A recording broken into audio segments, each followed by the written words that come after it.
Hey guys, welcome to Cougar Blitz. Today we're just going to talk a little bit about some of the stuff that's happened since our last episode. Just in terms of college football, there's been a lot.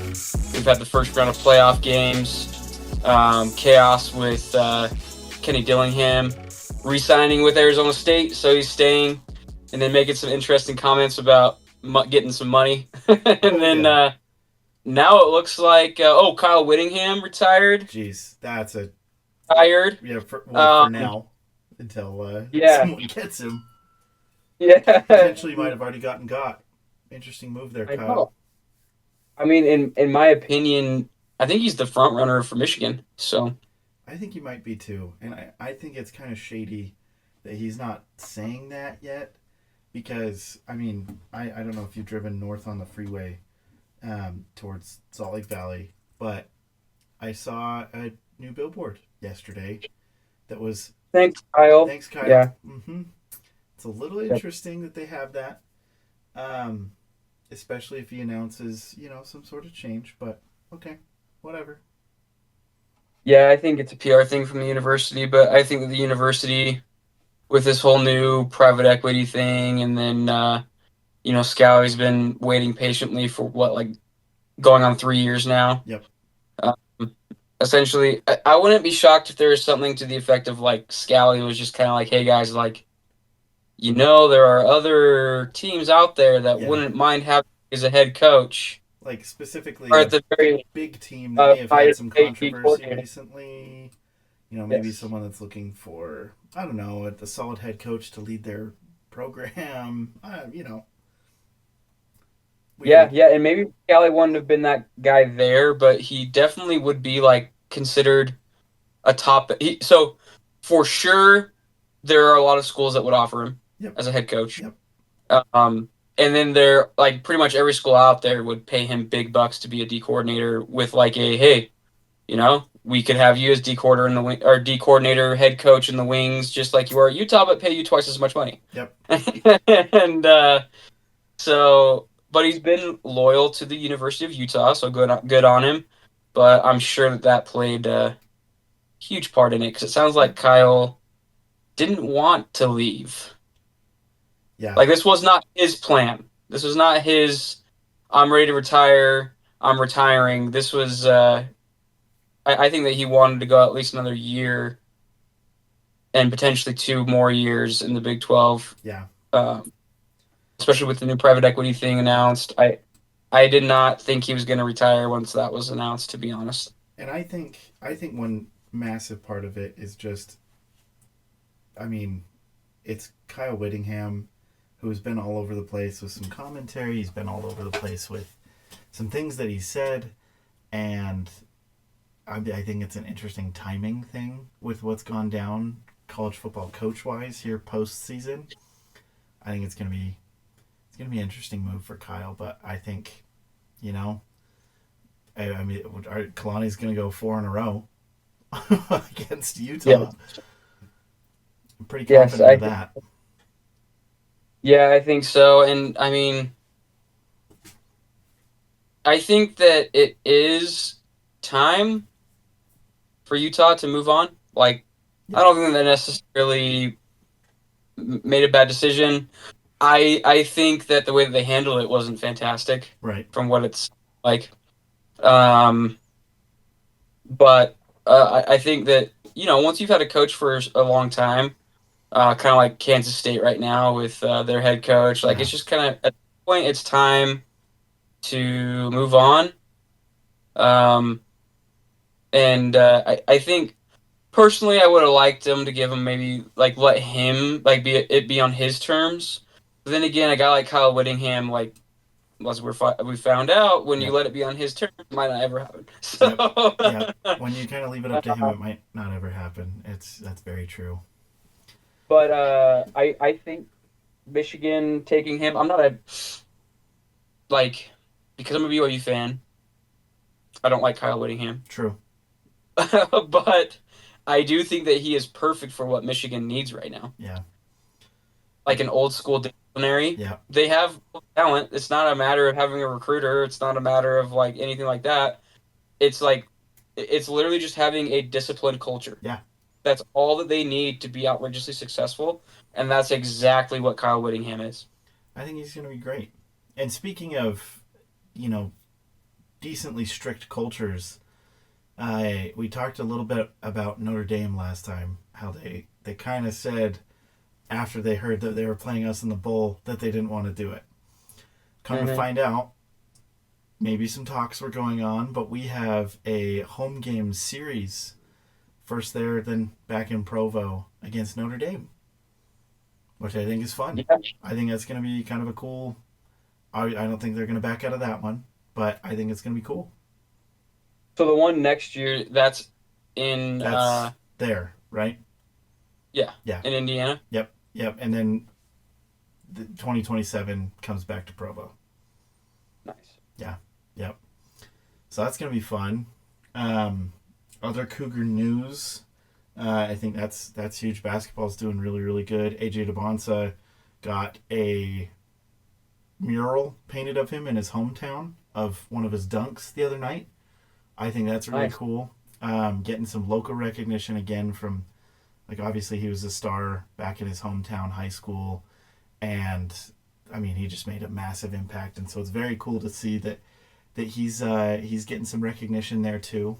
Um, Puka, for better or for worse, was in the news, and then had an Yeah, amazing game the day after, pretty much. So yeah, he had a great game.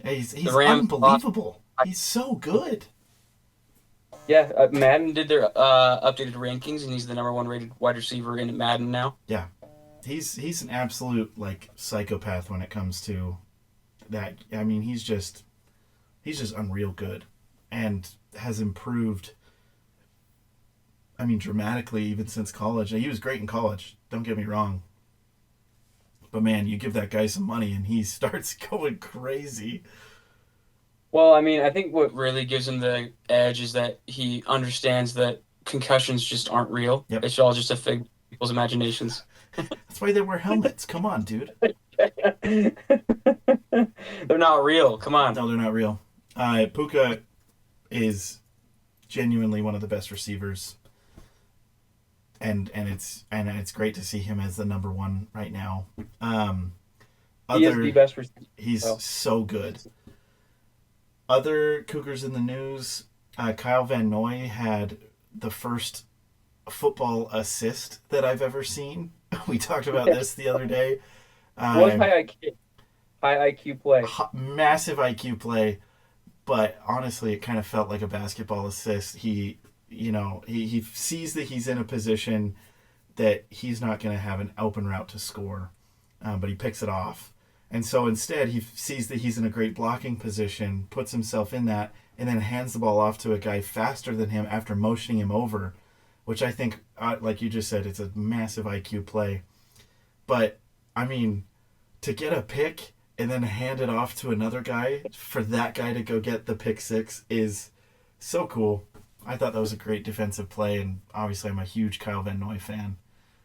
Just an overall good dude, great football player, obviously, and it's cool to see him do well. I'm pumped about that. Yeah, that's awesome. Other big news: volleyball, women's volleyball. Oh yeah, The head coach just stepped down to pursue other opportunities, which we don't know what that means. She just said other professional opportunities. We have not gotten any word of what that is. All we know is that oh I got it. I She's think. gonna go coach Utah. That's what she's gonna do. She's gonna go be Utah's football coach. Yes, yes, that's exactly what's going to happen. Actually, no, maybe she's going to Michigan. No, Oh, I'm, probably. no, I'm messing. I mean, you wouldn't have all the problems that happened if she went there. So, It's true. That's very true. but since that happened, the two top women's volleyball players have both entered the transfer portal. One just announced that she's going to SMU, which is a big bummer because the assistant head coach for the SMU volleyball team is actually a former BYU men's volleyball player. Hmm. Um, I'm kind of shocked that we haven't just announced him as the new head coach because I don't know who else we really have in the wings. Yeah, that's a But really good point too, because I mean volleyball, you got to think with a sport like volleyball, there's not like this big list of potential talent that you can hire Yeah, necessarily. Like you got kind of like women's basketball. exactly like you're gonna go for either a really great ex college or WNBA player who's just been like phenomenal. Like I'm sure Caitlin Clark's gonna go back and coach one day. Like that's a Mhm. natural path for someone like Caitlin Clark. Um, but there's not a lot, and this is controversial, but there's not a lot of Caitlin Clarks out there. There are No. plenty, but there are not a whole ton. Just like in women's volleyball, I Any. I can't imagine there's a list as stacked as you know a defensive coordinator that could step up, or you know I just don't see a lot of opportunities there besides going back to your alumni who have pursued that sport later. Yeah, and this coach, obviously, he's already in the women's volleyball realm. Yep. He's alumni. I haven't done a lot of research to know if he's a member of the church, but I know that with the track team, they don't really care too much about that. Yep. I don't think that they don't care about that in women's soccer, so I don't see why that would be a big deal. Yeah. And he also had a very successful um, pro career, so he definitely knows volleyball really, really well. And he's obviously a really good recruiter because SMU He's recruits pretty well, yep. and he just coached our best player. Yep. It's like he's So, he's he's good at what he does, and so that's going to be interesting to you know kind of kind of see how that plays out. yeah, but we'll see how that goes. And then women's basketball's doing great. Lee Kamar's been Man, coaching them up really well. I Just like one loss, so I like that dude. He's a mini Kevin Young. I wouldn't hesitate to say that, but he kind of feels like the energy difference between Dave Rose and Mark Pope was a big step. And then mhm. the coaching prowess from Mark Pope to Kevin Young, I also feel that was a big step. I kind of feel like what they have is a little bit of the Dave Rose to Mark Pope, where they just need some energy. And Lee Kamard has great energy to bring to that team. I think it's fun. No, I agree. And the previous coach, like she knew Yeah. Oh, basketball, yeah. but it's kind of the Ty Detmer kind of situation where she was really successful coaching girls basketball at the high school level in Idaho, Yep.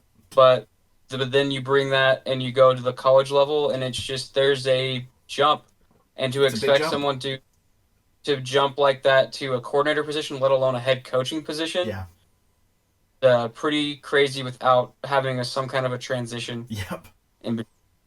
So, and I think Lee Kamard's great. I mean, he was an assistant under um, Judkins for Yep. years, so he's if he can just be Judkins Yeah. reincarnated with higher energy, I will take it. I'll be cool with that. So those are Um. some of the biggest things in the playoff. I Yeah. mean, part of the first round was a complete joke. Yep. Yep. It was. A&M Paper Tiger, Yep. not really sure though because they played outside of Notre Dame. They didn't play anybody in the out of conference, and then their SEC conference schedule was the weakest in the SEC. They played all of the bottom tier teams outside of one team, and that was Texas, and they lost. No, but they deserve Um, to be in AC. I don't. yeah, I don't know what you're talking about.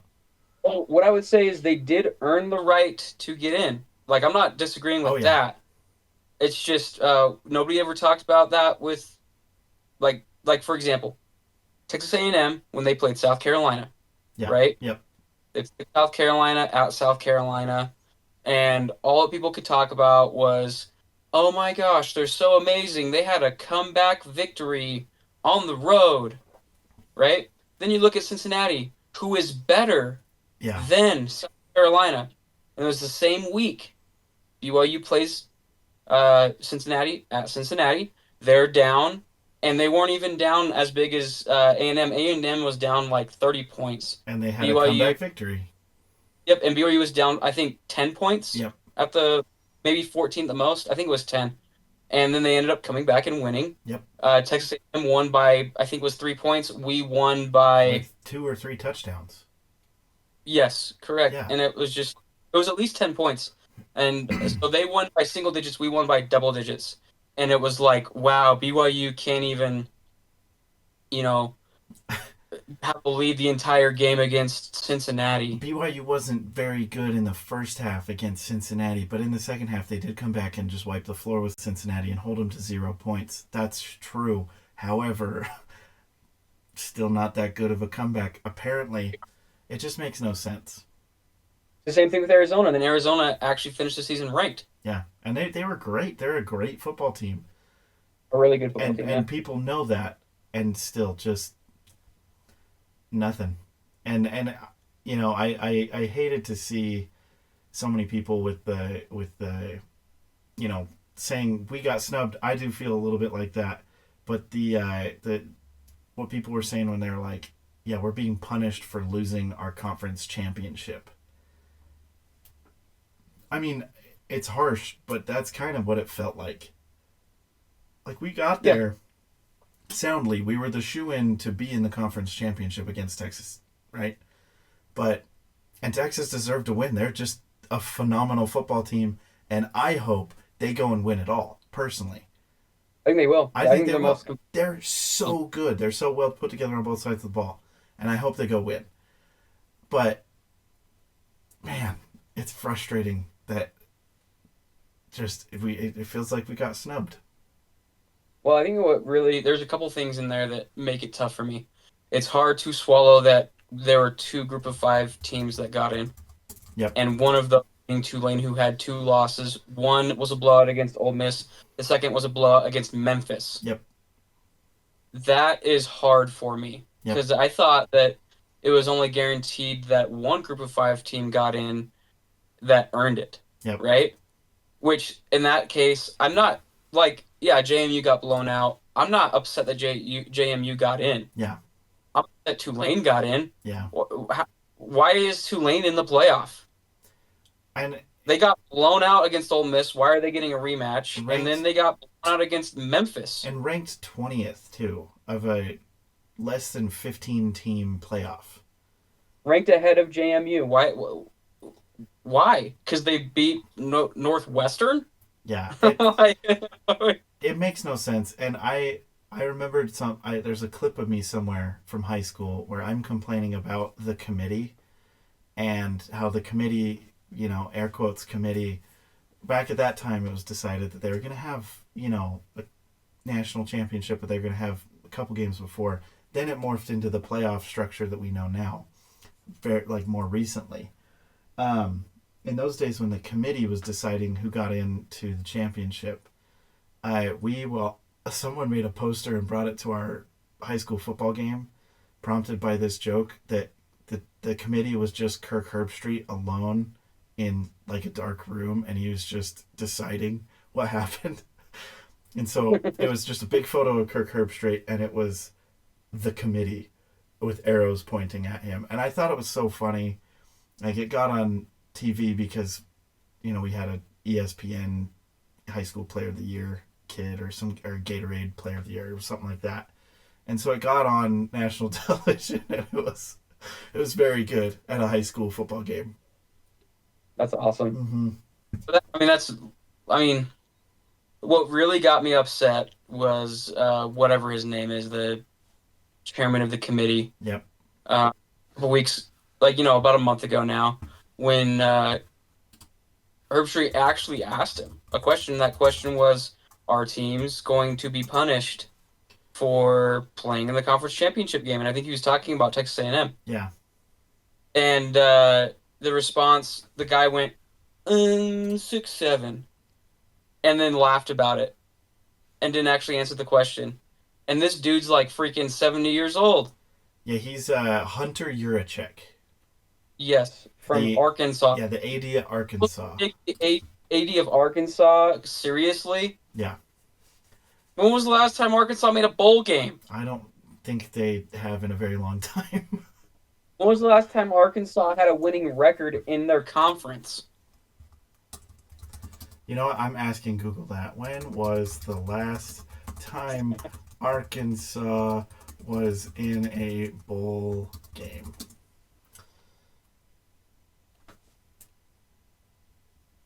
Oh, I guess they were last year.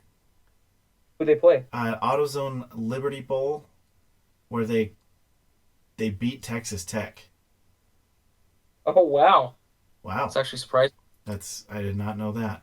It was a very high scoring game. It was 39-26, which that's a weird bowl game. But it looks like the last time. Let's see. Hold on. I'm just gonna look at their bowl history. They were there in 2022. Oh, hold on. Okay, so they were in the Liberty Bowl 2 times in a row. Let's see. Their website is horrible, by the way. Don't go to Arkansas's website. It's not good. Well, it's probably ran by him, so that's It why. might be 6'7". six. That freaking guy, dude. It's just so annoying, That's all I know. That's just his name to me now, Mr. 6'7". Mister Yurachek. Sounds like a Russian Yeah, dictator.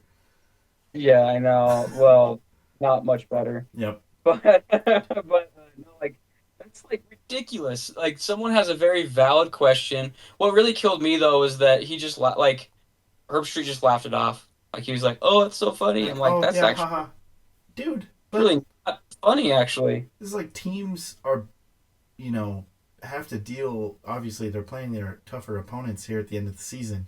That's just a fact of life. And they make it to a conference championship, which, in the case of Texas Tech and BYU, both teams were very well deserving of that. Mhm. Like by far and away, they were the ones that were going to be there. And it did. And I mean, amongst other schools that kind of got shafted somewhat similarly for that. Like it's weird. It's not.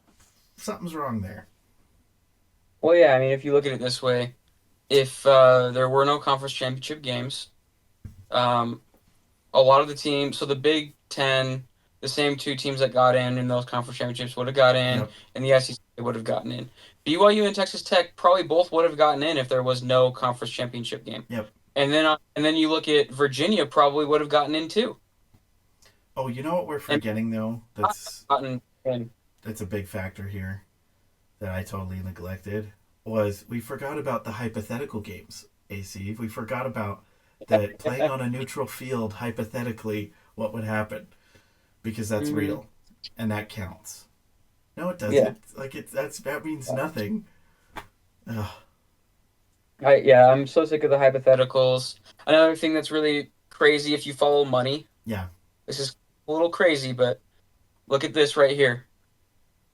Teams that got quote unquote left out Yep. or shafted, whatever you want to say. You got BYU, you've got Texas, you've got Vanderbilt, you've got Notre Dame, and the big ones are BYU, Notre Dame, Yep. right?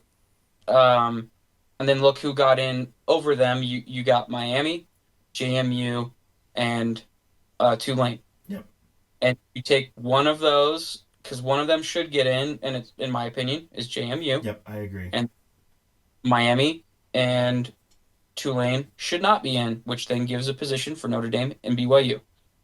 Um, and to be honest, I think you could interchange Notre Dame or Miami, but this is where things get weird. When you look at media rights, Mm-hmm. okay? So of those teams, BYU, 50-50 share of media rights with the Big 12 with ESPN and Fox/TNT. Right.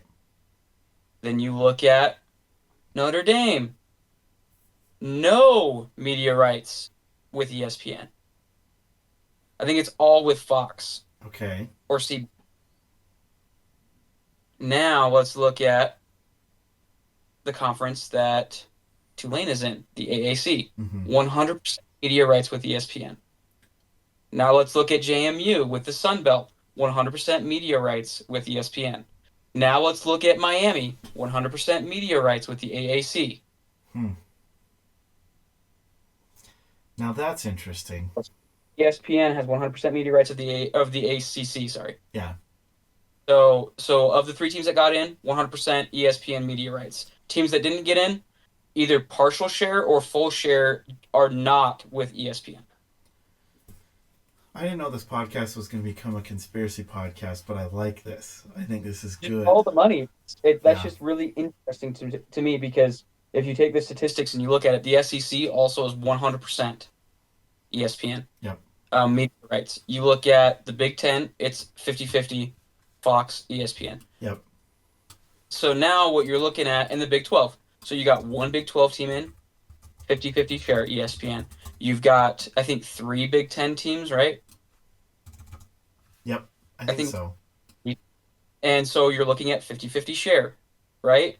Every other team of the 12 outside of those four teams are all 100% Disney, ESPN, Fox media rights with their conferences.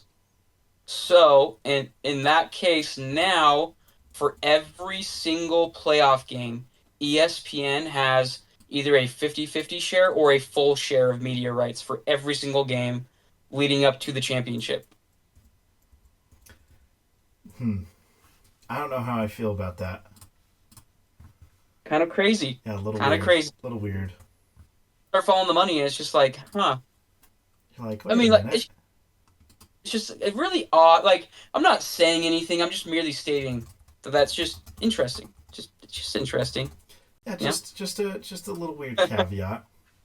Yeah, that like, any replays or any, you know, airing of the Yeah. game.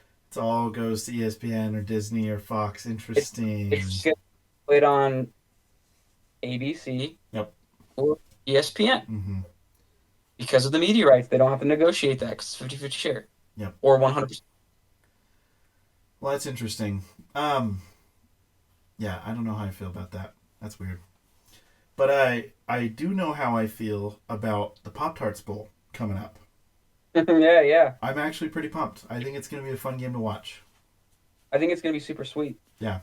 Um, obviously, it's not ideally where we want to be at the end of the season, but coming from a very naive sort of, best foot forward, if you will, kind of feeling, Vegas had us winning under 6 games at the beginning of Yep. the season. That was the line, and we did not just win 6 games. We solidly ended up in the top 25. Solidly ended up in the top 15. Um, Great winning season. Only lost twice against the same team, who most likely, if it all shakes out how I think it will win the national championship. And in Yep. my opinion, deserves at this point to win the national championship. Like, they are so good. Um, and to kind of beat the Vegas numbers kind of feels good, despite some of the other stuff, and to get a bowl game, even though they bet on us not making it to that point, I think is great. I think it's a fun, you know, for lack of a better term, middle finger to the Vegas, the numbers, the odds. I think it's cool. I think we got there, and I'm proud of the team. Obviously, a fantastic team. Couple jump scares there at the end of the season with Kalani, some players, but I think it all ended up very good. No, I agree. I think I am very sour about the selection process with the playoff because I Yeah. 100% believe these seniors earned the right to play a playoff game. Yep. And I know some people would be like, "Oh, well, you can't just give it to them or this and that. They should have won more games," as Dan Lanning said. And it's like, what are you gonna? They lost a game. Now, what They one more lost games? a What other games were there to win? regulation game. Yeah. Um, like that's what the majority of the teams that got in the playoff did. They lost a game or two games and didn't play in their conference championship game. So that's where it's like tough for me. But the Pop Tarts Bowl is a very good bowl. Yep. It's very much like it's a similar echelon to the Alamo Bowl, maybe just a step above. Great venue Yep. in Orlando. Yep. Uh, Guys are gonna have a lot of fun. I would be shocked if they don't do a day or two at Disney World, which is gonna be fun Oh, because for usually sure. when BYU does that, you can bring your spouse Yep. and you've got little ones, you can take them. So it's gonna be a lot of fun Yeah. I for think the they boys. they deserve to be there too, like we've said, and Yeah, it's yeah. it's good to People would be a see. lot more fun, though, I think. Yeah. because they can kind of. I mean, they can kind of let loose a little bit, Yep. and I feel like we're gonna win the game, but they can kind of let loose a little bit. There's not pressure of this game leads to somewhere else. This is the final game a lot of these guys are going to play in their college careers. Some of them are going to move on to bigger and maybe better things in the NFL. Some are just going to be like other BYU athletes and they're going to get hired by Gong for some reason and get poached to be in sales. Whatever. But I think you can go into that game with confidence, but also with a little bit of like, hey, we earned this. Let's go play a great last game, put some stats up on the board, and feel good about it. I think this is going to be a very Colorado-esque game, Yeah. the Alma Bowl to last year, because these boys, I don't think there's going to be a lot of, like, I think they're going to have fun when there's fun to be had at, like, Disney World and things like that, but I think these boys are going to be honed in because they feel Yeah. disrespected. And I think that That's also Georgia true. Tech is going to be unfortunate recipient of a lot of frustration, and uh, and I think that it is really really good for BYU because the best case scenario is Texas Tech wins it all, and then BYU throttles Georgia Tech in this bowl game because then we start next season. We're not losing our starting quarterback, Yep. so we should start in the top 15. I just remembered this too. I don't know if you heard this theme that they talked about, but they're calling it the People's National Championship. Yes, yeah, I have seen that. Oh, I think that's really funny. I heard Dave That's Dave how far Portnoy said it too. So good. Imagine if it was Notre Dame. Then it legitimately could have that. Like Yep. Georgia Tech's very. Don't get me wrong. Oh They yeah. are a very good, and their O line is scary good. Hans Olsen's been talking a lot about it. Like their O line, when you watch film, is super McNasty, Yeah. and our D line better be prepared for that O line, or we could get some points put on us. Um, and they run a very unique. It's almost kind of like Coastal Carolina Yeah. when Wilson played them, Yep. where they have the kind of hybrid, very unique. It's a read option, RPO, pass, run scheme.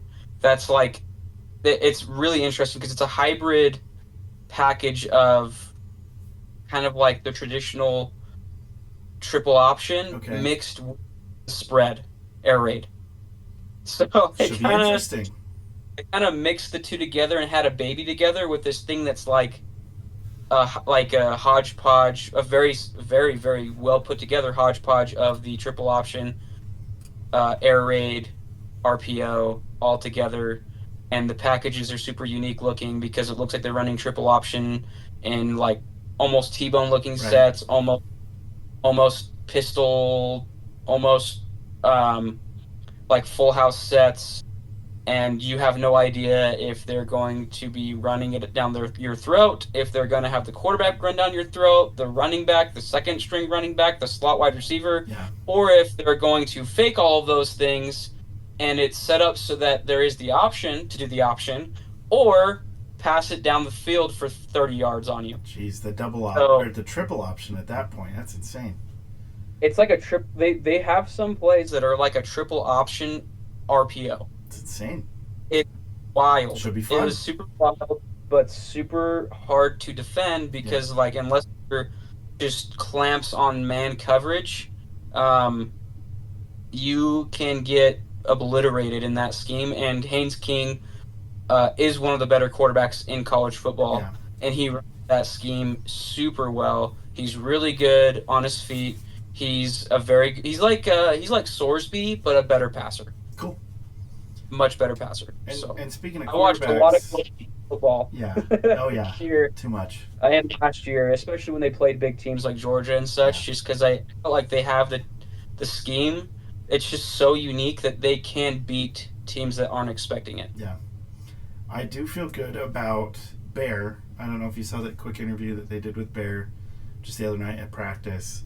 But Bear says he's feeling good and he's Hmm. ready. And I think for a freshman quarterback, true freshman quarterback, come in, play a bowl game first season as the leader. I mean, great way to start, first of all, but also like he's going to be a staple. He's going to be next year. He's going to be part of the glue that keeps the team rolling in the right direction. I'm excited for him to get bowl experience and play well. He says he's feeling good. I'm excited to see him be back to prime Bear. Yep. No, I agree, and I think we'll see it. And we'll probably in our next episode really dive in. Oh yeah. To the game. I think we're just going to keep it to a short one today. Yep. We had our hot takes and everything like that. But no, I'm excited to break down that game.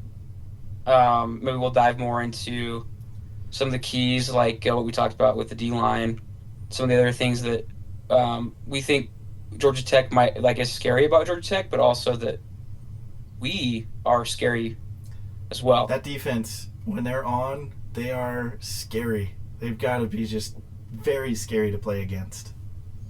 I agree. And then our O-line is, they're not chumps either. Oh, yeah. And it's not like Georgia Tech's really good, but I don't know if anybody in college football has Texas Tech's D-line. So, and like we said before, Texas Tech, I feel like deserves to be where they're at. Now 100%. That we've seen them do what they've done, their whole team is just so well put together. So, I agree.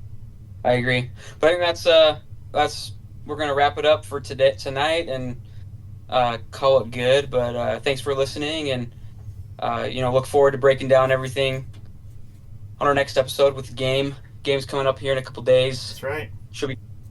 It'll be fun to see Bear not hobbling around, but actually running guys over. It should be good. I'll be back. Okay, see you guys.